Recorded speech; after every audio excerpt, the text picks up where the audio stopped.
So today I get to see how long my camera, my Insta360 Ace Pro, will record video on, I think it's called pure video mode, at 10, I have it set to 1080p at 24 frames. It can shoot at much higher resolution. I just put it at low settings because it loads faster with the internet I have. I have a kind of slow internet. So I set it those settings. It still looks pretty good though with the pure video setting, even though at the lower resolutions, I think it's called. Anyway, my battery's only at like a quarter. I didn't realize that. I think what happened was it was full, and then I downloaded my videos and forgot to recharge the battery. And I usually always have the external power source connected, but today I didn't do that. I didn't use the extra battery. Let's see if I can get through here. Today I didn't use the external power source. And the way the camera is like strapped into that, into the bracket, it's actually not easy for me to change the battery, because I do have a spare battery, but that's not really an option, at least not a simple option, because I have oh, I know what it was, because what I needed to do was with the Insta360 Ace Pro, if I run, because I'm running the external mic, it's an adapter that connects to the camera, the Insta360 Ace Pro. It's an adapter. I'm calling it an adapter. I'm sure there's another word for it, but it has the mic input if I'm running an external mic, which I am, that goes into the helmet, and also it has the power so I could charge the battery while I'm using it. Because I'm running that adapter pops off really easily if the cord gets pulled, which I was thinking about it's probably a good thing, because if that didn't come off, it could break something, right? Anyway, having said that, I'm zip tying that on into place so it won't move because it keeps popping off. And I do need to be careful not to get that wire stuck on anything. The main thing I need to do is when I'm going under branches to lean my head to the left and not to the right. Because when I lean it to the right, like this, that puts the cord up there for the branch to catch. If I put my head to the left, there's nothing on the right side of my helmet, right? So that's just gonna slide right across the branches that are trying to catch anything that's sticking up, right?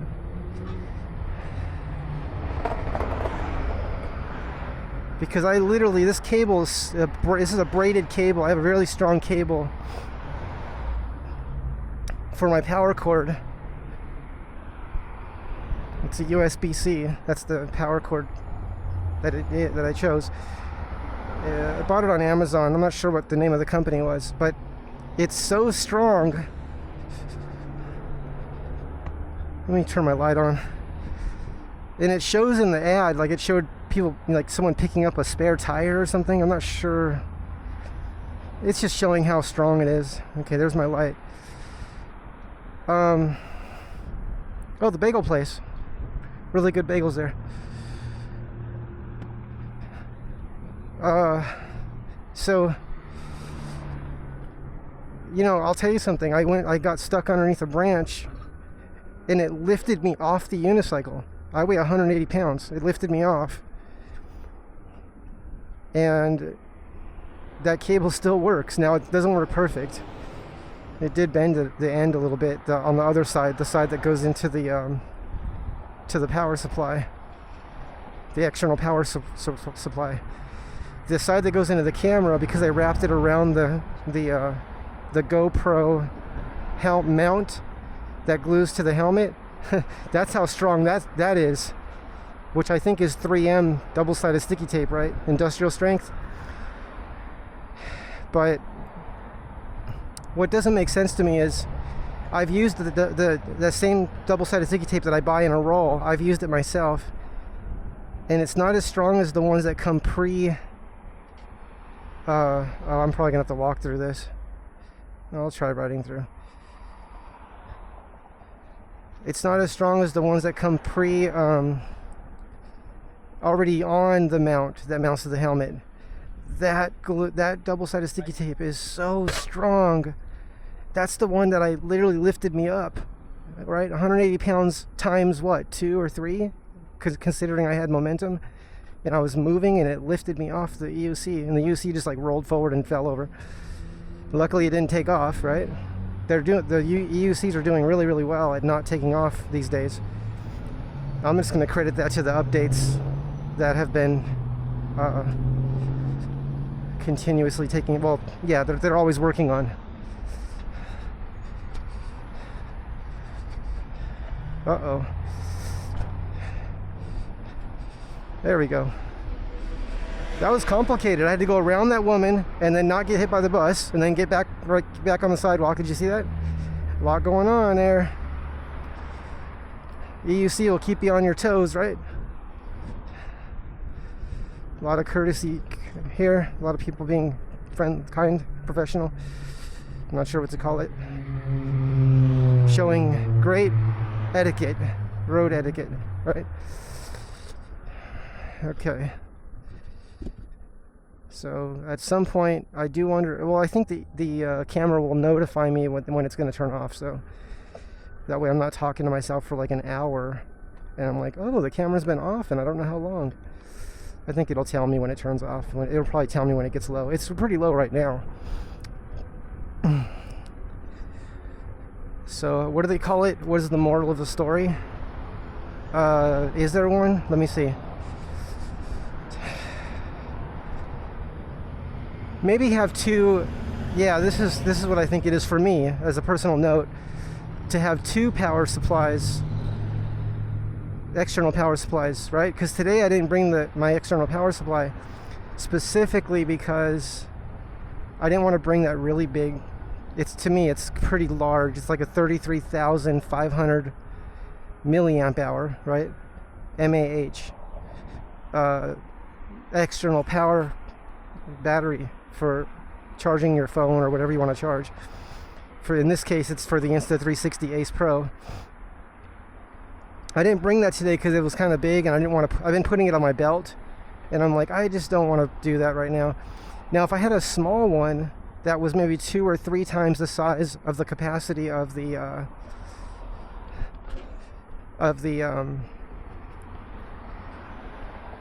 battery that's in the camera, 2 or 3 of those, that would be more than enough, and might be much smaller than that big battery I carry when I want to record all day, right?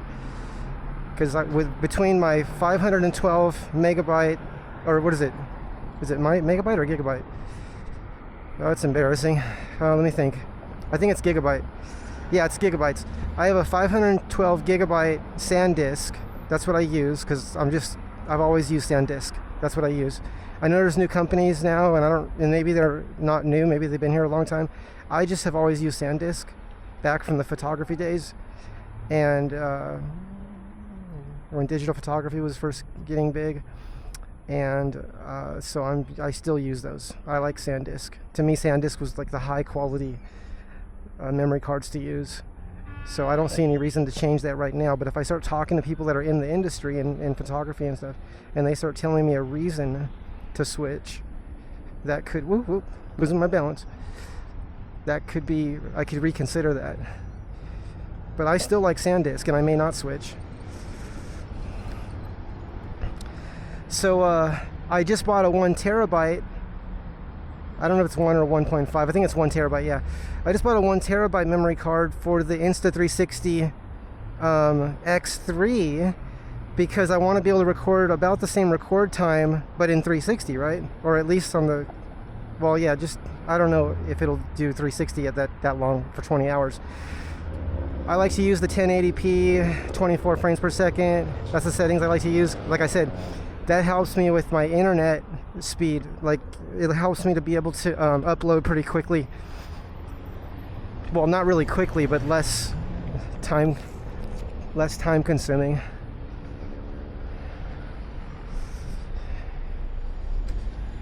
I hope I don't hit my head on this. Am I making it? There we go. Didn't know if I was going to make that.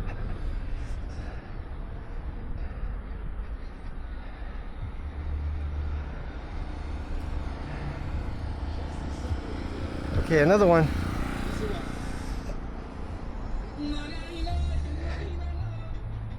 Made it. Now if I don't make it, I'm probably going to fall backwards on my butt, but I got a pad back there. I got a I have a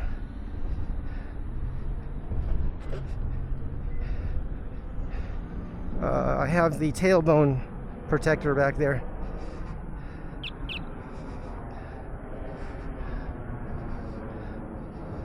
A real strong one, because I already fell once when I was learning to ride backwards. I fell backwards on a bunch of rocks. I went a couple football fields in backwards and forgot I ran out of driveway, and there was rocks there, sharp ones, and I fell on my tailbone. That was painful. So now I recommend to anyone to wear tailbone protection. Is it clear? I guess it is. Oh, there it is.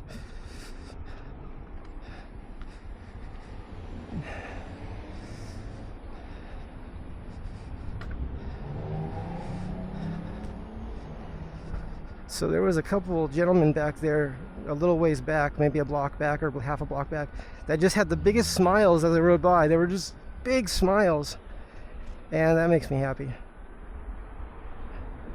You know, I don't know what they were thinking. Maybe they were smiling like, what is this guy doing? Or maybe they were smiling like, that is so cool. So I always go with the optimism and hope for the best, right? Thank you. Oh, I almost hit the pole. I have to make sure I stay in the middle of whatever I'm going past, like not go extreme to one side, because that's how I pedal clip things. And when I say pedal clip, I mean like hit the pole on the side. I don't mean hitting something on the ground, because that's the main pedal clipping that people experience on electric unicycles, is when the pedals are too low and they're turning and the pedal hits the ground, or hits something like off-road and it hits a rock or hits the ground. That's not the problem I have with the Lynx. The Lynx does not have that. What I do, it's me, it's driver error, is if I get my pedal too close to that wall right there next to me, the pedal will bump that and it'll turn the electric unicycle into it, and then I'll try to turn away, and then I'll be swerving and maybe I'll crash. So that's where I have to be I have to develop my own skill at knowing where to place the electric unicycle, right? I'm sensing that constantly. I'm continuously adjusting and sensing. Hi, sir.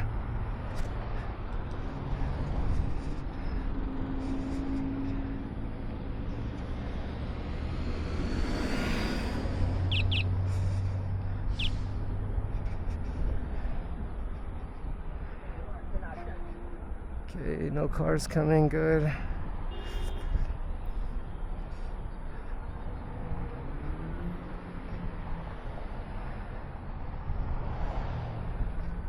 Okay, we're gonna go in the street, I think.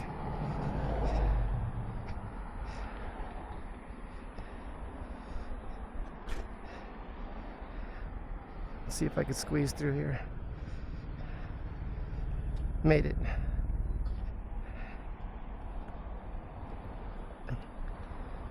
Okay, don't hit the pole, we're good. See if I'm talking to myself yet. No, we're still recording. Amazing.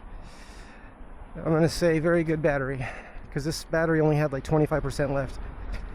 Just looking at the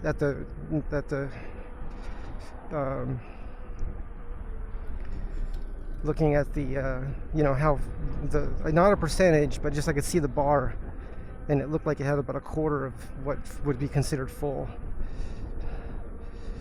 Gotta make sure no one's coming through the intersection here. Everywhere a car drives is an intersection, right?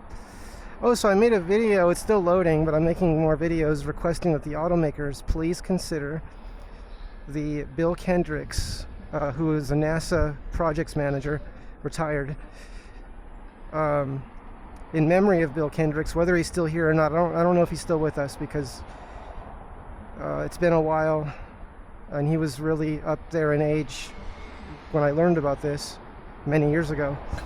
But Bill Kendricks shared his accidental discovery with the world, which is a simple way to have all gasoline-powered automobiles increase the thermal efficiency of the internal combustion engine. Because right now it's really shocking to learn this in a time where we cherish and highly value efficiency, and we really always have, but more than ever now. I mean, we are in 2024.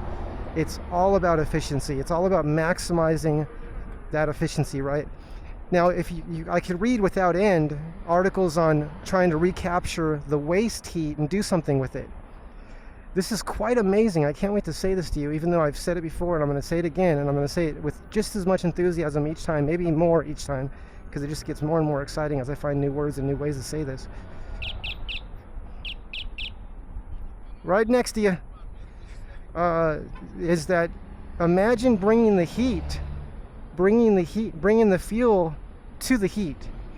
If I say it that way. Look at that car flying around that corner. Can I go? Yes. Oh, are they still going there? That's a red light. Red doesn't mean they're going to stop though, right? Okay. So imagine bringing the fuel to the heat. So you have something really hot, a hot plate, and I think it'd be fun to experiment with different materials, but even just using regular iron, metal, stainless steel is probably a good one because it's stainless, right? It's not going to stain. But any metal, just any metal, any inexpensive metal, right? And have that at like around 800 degrees Fahrenheit, and spray the fuel under high pressure, which is like a fuel injector pressure, right? Let me focus for a second here. So a fuel injector is usually injected like above 36 psi and up to like, I think, much higher than that. But my understanding is the higher pressure the better, but we can use at least, you know, I'll say 36 psi at least, right? And spraying that fuel, the gasoline, in a fine mist, like a spray bottle sprays or a fuel injector sprays, that's little droplets, right? Little droplets of fuel. It's not a vapor. Okay, fuel injectors do not vaporize fuel. Like if you read on the internet, it says atomize. That sounds like an interesting and fancy word, I'll call it, because it's like, oh, atomize, sounds interesting. It sounds like it's vapor, but it's not. Actually, very little of the fuel oxidizes, which is, that's the goal of combustion, is oxidizing all the fuel. So how about a pre-combustion vapor chamber, which is have this hot plate, spray the fuel onto this hot plate, the fuel changes instantaneously, like instantly changes to this white gas vapor, doubles the power, right? Where do you think that power is coming from? If I were to guess, let's consider this. When you run the engine on this white vapor, now you could run an engine off fumes. Some people take a gas can, put gas in it, cut a hole in it, connect a hose to the intake manifold, and the fumes that are coming off the gallon of gas, those fumes will run the engine for a little while. But then the gas, it's called, I think they call it like dead gas. There's a lot of words for it. It's where there's no vapors left. It's not really evaporating very much. The difference when you flash vaporize is you're able to use all the fuel. You're able to vaporize it instantly, and there's no dead gas left over, right? It's like, or whatever you want to call it, right? I think I found the bike path. Let me focus for a second.